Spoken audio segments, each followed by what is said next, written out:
இடைநிலை ஆசிரியர்கள் 1500 பேரை டிஆர்பி மூலமாக நேரடி நியமனம் அப்படின்னு நோட்டிஃபிகேஷன் நேற்றுக்கு வந்ததுலேருந்து பார்த்திங்கன்னா நிறைய கேள்விகள் வந்து கேட்டுகிட்டே இருக்கீங்க. நாம் அதுக்கு ரெண்டாவது ஒரு வீடியோ கூட கிளியர் எக்ஸ்ப்ளனேஷன் சொல்லியிருந்தோம். அதை மீறியும் திரும்பவும் நிறைய பேர் வந்து நிறைய டவுட்ஸ் கேட்டிருக்கீங்க. ஸோ அது எல்லாத்தையும் கிளாரிஃபை பண்ணிடலாம் அப்படிங்கிறதுக்காக தான் இந்த வீடியோ ரொம்ப இம்பார்ட்டன்ட் வீடியோவாக இருக்கும். யாரெல்லாம் நீங்கள் இந்த கேட்டகரியில் இருக்கிறீங்களோ உங்களுக்கு. ஸோ இந்த எக்ஸாம் பற்றின ஃபுல்ஃபில் இன்ஃபர்மேஷனை இதில் ஃபுல்லாக பார்த்துடலாம். ஸோ மறக்காமல் நம்ம சேனலை சப்ஸ்கிரைப் பண்ணிவிட்டு வீடியோக்குள்ளே வாங்க.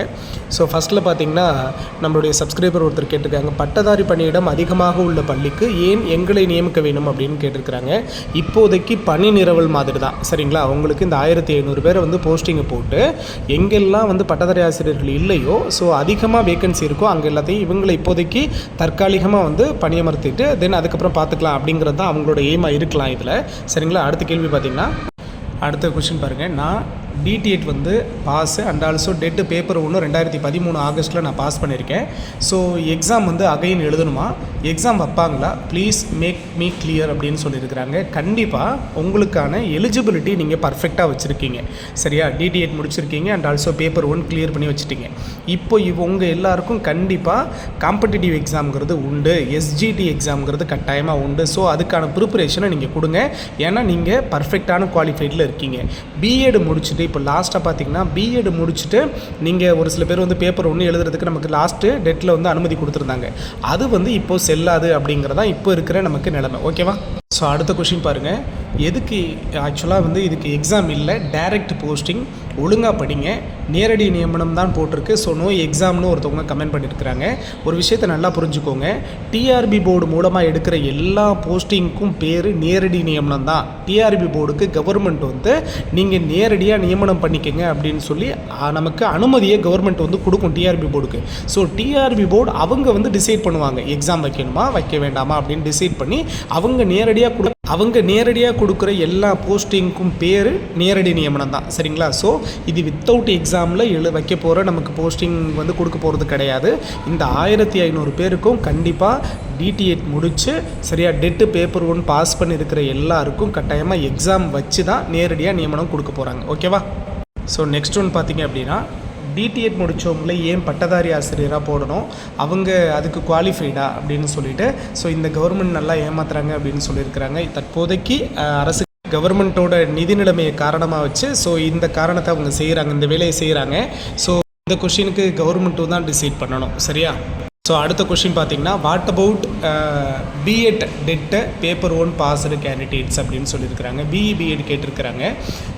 மேக்ஸிமம் அவங்க தெளிவாக சொல்லிட்டாங்க, இடைநிலை ஆசிரியர்களுக்கான கல்வி தகுதிகளாக இப்போ போன மாதம் நமக்கு கோர்ட்டு கொடுத்துருந்த அந்த டைரெக்ஷனில் என்ன சொல்லியிருந்தாங்க அப்படின்னா, நீங்கள் கம்பல்சரியாக டிப்ளமோ இன் டீச்சர் ட்ரைனிங் படிச்சிருக்கணும், DTET முடிச்சிருக்கணும் and also Tamil Nadu government conduct பண்ணுற பேப்பர் 1 ஆசிரியர் தகுதி தேர்வு பேப்பர் 1 தாள் 1ல் நீங்கள் பாஸ் பண்ணியிருக்கணும். இதுதான் உங்களுக்கான இடைநிலை ஆசிரியருக்கான தகுதி. இதை தாண்டி நியமன தேர்வுங்கிறது இப்போ கவர்மெண்ட் வைக்கிறது தான் டிசைடிங். ஸோ BEd முடிச்சுட்டு பேப்பர் 1 பாஸ் பண்ணியிருந்தீங்கன்னா கண்டிப்பாக நீங்கள் எலிஜிபிள் கிடையாது, ஓகேவா?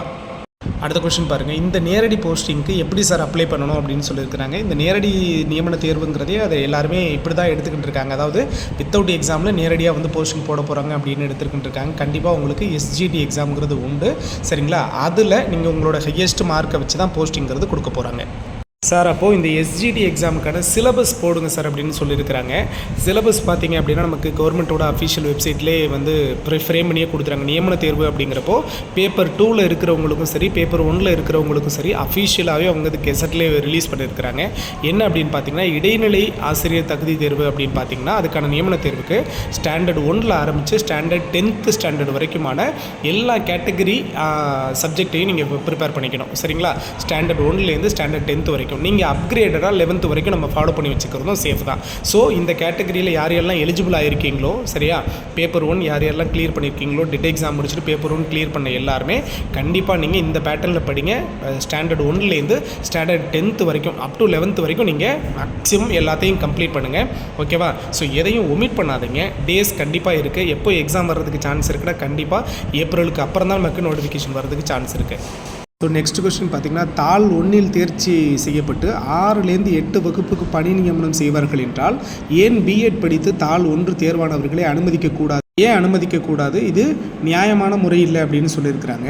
பேப்பர் 1 பார்த்தீங்க அப்படின்னா பிஎட் முடித்தவங்களும் எழுதலாம் அப்படிங்கிற நோட்டிஃபிகேஷன்லேயே இப்போ ஒரு கிளாரிஃபிகேஷன் வந்திருக்கு. சரியா, அது மேக்ஸிமம் பார்த்திங்கன்னா எஸ்ஜிடி எக்ஸாமுக்கான நோட்டிஃபிகேஷனில் உங்களுக்கு இன்னும் கிளியராக அவங்க மென்ஷன் பண்ணியிருப்பாங்க. ஆனால் இப்போ வரைக்கும் இடைநிலை ஆசிரியர்களுக்கான தகுதி DT8 முடிச்சிருக்கணும். சார் கிளியராக சொல்லுங்கள் சார், எங்களுக்கு டைரக்ட் ரெக்யூப்மெண்ட் தானே போட்டிருக்காங்க, எஸ்ஜிடி எக்ஸாம் வந்து உண்டா அப்படிங்கிறது மறுபடியும் கேள்வியாக கேட்டிருக்கிறாங்க. கட்டாயமாக எஸ்ஜிடி உண்டு, அதுக்கான ப்ரிப்பரேஷனை ஹெவியாக கொடுத்துட்ருங்க. ஸோ இன்னும் இது சம்மந்தமான என்ன அப்டேட் கிடைச்சாலும் நம்ம சேனலில் உங்களுக்கு அப்பப்போ நான் அப்டேட் பண்ணிகிட்டே இருப்பேன். மறக்காமல் சேனலை சப்ஸ்கிரைப் பண்ணி பக்கத்தில் இருக்க ஆல் நோட்டிஃபிகேஷனை செலக்ட் பண்ணி வச்சுக்கோங்க. இன்னும் டவுட்ஸ் ஏதாவது இருந்ததுன்னா கமெண்ட் பாக்ஸில் சொல்லுங்கள், அதுக்கான கிளாரிஃபிகேஷன் வீடியோ நான் எடுத்து தரேன். ஓகேவா, தேங்க்யூ.